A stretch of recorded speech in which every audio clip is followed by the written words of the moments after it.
couple, quand faut-il la quitter? C'est ce que l'on va voir dans la vidéo à venir.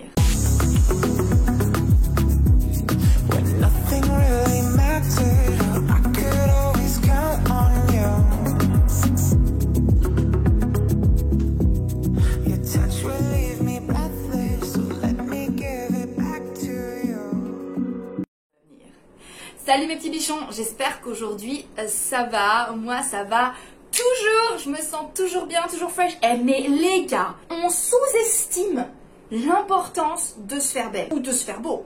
Ma journée n'est pas la même, l'ambiance n'est pas la même dans ma vie quand je me sens pas belle. Il faut vraiment que je prenne un peu plus de temps le matin pour me faire belle parce que je me rends vraiment compte que ça impacte l'intégralité de ma journée. Quand faut-il quitter votre partenaire? Quand faut-il rester avec votre partenaire? Je pense sincèrement que c'est une question qui mérite d'être levée. J'ai toujours, autant je parle beaucoup d'estime de soi, de montée en calibre et de séduction, parce que ce sont des domaines dans lesquels je suis très à l'aise et que ce sont des domaines dans lesquels que je maîtrise. Je suis très à l'aise avec ces choses-là. Par contre, je prends toujours des grosses pincettes quand il s'agit de donner des conseils, quand il s'agit de relations amoureuses et notamment quand il s'agit de sélectionner son partenaire de vie ou sa partenaire de vie, pour une raison très simple. C'est que j'ai 34 ans et que je ne suis en couple que depuis 3 ans. Ce qui signifie que je n'ai pas encore vécu de situation où je suis en couple depuis 10, 15 ans, que je n'ai pas encore construit de famille avec mon compagnon, quand même si on a un peu une famille parce qu'on a un chien. Mais surtout, j'ai très envie de donner des conseils qui, pour le coup, vont vraiment fonctionner pour tout le monde, sachant qu'on ne sait jamais vraiment de quoi demain est fait. Et je suis toujours... Je prends toujours des pincettes quand il s'agit de donner des conseils en amour, et notamment dans ta relation. Je ne suis pas en position d'utiliser ma vie personnelle et ma vie amoureuse notamment comme étendard en fait de mon bonheur. Dans ma vie en général, je tâche de suivre mes propres conseils, c'est-à-dire que je me donne et je suis des conseils que je donnerai à mes élèves, ou je donne des conseils que je donnerai, ou je suis des conseils que je donnerai à ma meilleure amie, à mes meilleurs amis, et je base en fait mes conseils sur les informations dont je dispose, des informations, de la formation, de l'expérience que j'ai glanée en tant que coach. Et ma vie personnelle est la vitrine de mon travail jusqu'à un certain point. Je veux dire, les décisions que je prends au quotidien sont le reflet en fait de mon travail parce que j'applique mes propres conseils. Mais j'ai toujours très peur en ce qui concerne ma vie sentimentale et notamment ma relation actuelle et mon couple actuel, parce que je ne suis pas toute seule en fait dans ma relation. Et quand bien même si je tâche au quotidien de prendre les meilleures décisions possibles pour moi et pour ma relation, et même en ce qui concerne la sélection de la personne qui partage ma vie, d'une part je ne suis pas à l'abri moi-même de faire des erreurs, d'autre part il est beaucoup plus compliqué d'être objectif quand on est dans sa situation à soi, et moi-même qui connais les rouages de la séduction, de l'amour et toutes ces choses-là, quand je suis empêtrée dans une situation moi-même, eh bien je peux manquer d'objectivité, ce qui fait que moi-même je fais appel des fois à des coachs pour ma propre vie personnelle. Et enfin, tout simplement parce que je suis pas toute seule dans ma relation, et quand bien même si moi j'essaye de ne pas faire d'erreurs et d'appliquer mes propres conseils, je ne suis pas à l'abri d'être en couple avec quelqu'un qui commettent des erreurs aussi, qui peuvent nous amener à nous mettre dans des situations compliquées en fait. Et je tiens à mettre ce gros disclaimer là, j'essaye d'être la plus franche et la plus transparente possible. J'ai vu énormément de gens mettre en avant leurs conseils en amour et donner des conseils notamment en amour sur les réseaux sociaux et mettre en avant leur couple en le considérant comme un hashtag relationship goal.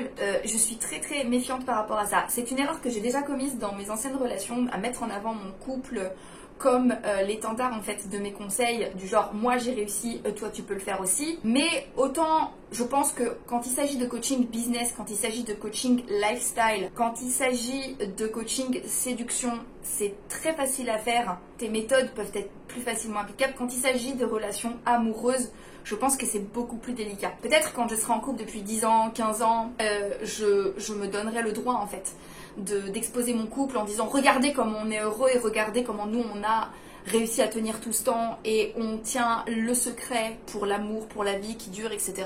Mais c'est pas mon cas aujourd'hui. Et quand bien même j'ai vu des couples se séparer après 15 ans et j'ai très peur de ça aussi en fait. Voilà, je vous le dis, voilà, très long, désolée, j'ai fait une intro très longue et je vous donne mon avis. Alors, quand est-ce qu'il faut quitter sa partenaire? Il y a aussi quelque chose qu'il faut comprendre par rapport à ça. C'est que notre génération, sur le plan sociologique et démographique, n'est pas confrontée aux mêmes problématiques que les générations précédentes. Le mariage d'amour est en réalité un concept assez récent. Le mariage d'amour est un concept assez récent et on va dire que il y a quelques générations de cela, on ne se mariait pas par amour, on se mariait par alliance, on va dire, alliance sociale, voilà. Le concept du mariage d'amour date d'il y a seulement quelques générations. Et là encore, sur le plan démographique, nous n'avions pas cette espèce de situation d'hyper-concentration dans les grandes villes et au contraire d'hyper-dispersion dans les plus petites agglomérations, voire les villages. De ce fait, nous nous retrouvons dans une situation où plus la ville est grande, plus les gens se séparent assez facilement parce que le sentiment d'abondance et l'embarras du choix aidant, il est très facile aujourd'hui de ne plus faire de concessions par rapport à son partenaire. C'est quelque chose que moi-même, c'est là pour le coup je vais être très transparente, c'est une réalité dans laquelle je me retrouve confrontée aujourd'hui, dans la mesure où, parce que je suis en couple avec un homme avec qui nous avons pris la décision de faire passer notre relation en premier et de nous investir. Lorsque je regarde ma relation actuelle, j'ai toujours en tête le fait que si nous nous étions rencontrés il y a 2 générations de cela, eh bien il nous semblerait encore plus évident qu'il nous est nécessaire de travailler sur notre relation. Et une relation comme la nôtre, il y a 2 ou 3 générations, serait juste considérée comme une relation très évidente. Nous aujourd'hui, non seulement nous habitons, mon compagnon et moi, dans une grande ville, mais en plus, nous sommes une génération qui aujourd'hui ne stigmatise plus le divorce, qui aujourd'hui ne stigmatise plus la séparation, qui fait qu'aujourd'hui tu peux te retrouver à 35 ou 40 ans célibataire, surtout lorsque tu es un homme, sans pour autant être vraiment stigmatisé et sans pour autant que tout le monde se demande qu'est-ce qui ne va pas chez toi. En tout cas, c'est de moins en moins le cas. C'est toujours beaucoup le cas quand on est une femme. Alors je sais, ce que je suis en train de vous expliquer aujourd'hui est complètement chiant comme la pluie, mais please, suivez-moi, vous allez comprendre où je veux en venir. Ce que je veux expliquer, tout ça pour dire que les raisons pour lesquelles vous pourriez quitter votre partenaire aujourd'hui sont des raisons qui ne sembleraient pas valables dans les générations précédentes pour quitter votre partenaire. Aussi, les raisons pour lesquelles vous pourriez quitter votre partenaire aujourd'hui sont des raisons qui ne seraient pas valables pour quitter votre partenaire si vous avez véritablement aujourd'hui la décision de finir vos jours avec cette personne. Je suis très proche de Aurora Davoli de la chaîne des Girls Boss qui est un peu ma grande sœur spirituelle et on se parle énormément sur le plan des relations. Elle est pour le coup mariée depuis une vingtaine d'années et je prends beaucoup d'exemples sur elle en ce qui concerne justement les relations amoureuses et je lui demande beaucoup de conseils. Je me confie beaucoup sur ma relation amoureuse sur ma vie amoureuse en ce qui la concerne parce que justement elle a 20 ans de mariage à son compteur et c'est quelque chose qu'elle disait, d'ailleurs vous pouvez la retrouver sur sa chaîne que je vais sans doute laisser en barre d'infos ou quelque part par là. Et rappelez-le-moi si j'ai oublié dans les commentaires. Et elle le dit elle-même, l'amour est un choix. Et en gros, ce que je vais vous expliquer, c'est que tout ça sont des facteurs extérieurs. Ce que je vais vous expliquer, c'est que l'époque dans laquelle on vit, la situation démographique dans laquelle vous vivez, l'embarras du choix dont vous disposez, la situation d'abondance dont vous disposez vont influer votre choix. Ce qui fait que les réponses que je vais vous donner peuvent vous sembler extrêmement bizarres. Si vous habitez dans une petite ville et absolument normal et évident si vous habitez dans une grande ville.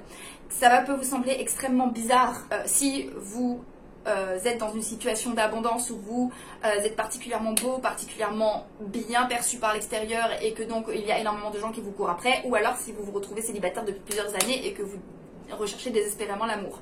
Je pense qu'on va faire cette vidéo en 2 parties parce que je me rends compte que j'ai énormément de choses à dire à ce sujet. Ce que je suis en train de faire dans cette vidéo là concrètement, c'est poser les bases qui vont vous amener à décider de si oui ou non vous devez garder ou quitter votre compagne ou votre compagnon. Mais s'il y a quelque chose que vous devez garder de cette vidéo, c'est aujourd'hui notre définition d'une relation saine, épanouie, équilibrée et qui mérite d'être là n'est pas la même définition que celle de la génération précédente ou celle de la génération d'avant. Aussi, la deuxième chose que je veux vous garder de cette vidéo, c'est que sur le plan sociologique, démographique, il y a des facteurs extérieurs qui vont biaiser nos choix. Comment est-ce que j'arrive à prendre un sujet aussi intéressant et le rendre chiant comme la pluie, hein? Mais en gros, il faut bien que vous gardiez ça en tête. En réalité, c'est qu'il va y avoir plein de facteurs extérieurs et je ne peux pas vous donner des conseils sans pointer du doigt et attirer l'attention sur le fait que ces facteurs-là vont biaiser votre jugement. Merci de m'avoir suivi et merci d'être resté jusqu'au bout. Désolée, hein, des fois, on a l'impression que je fais 1 milliard de détours et la réalité, c'est que je ne peux pas vous donner des conseils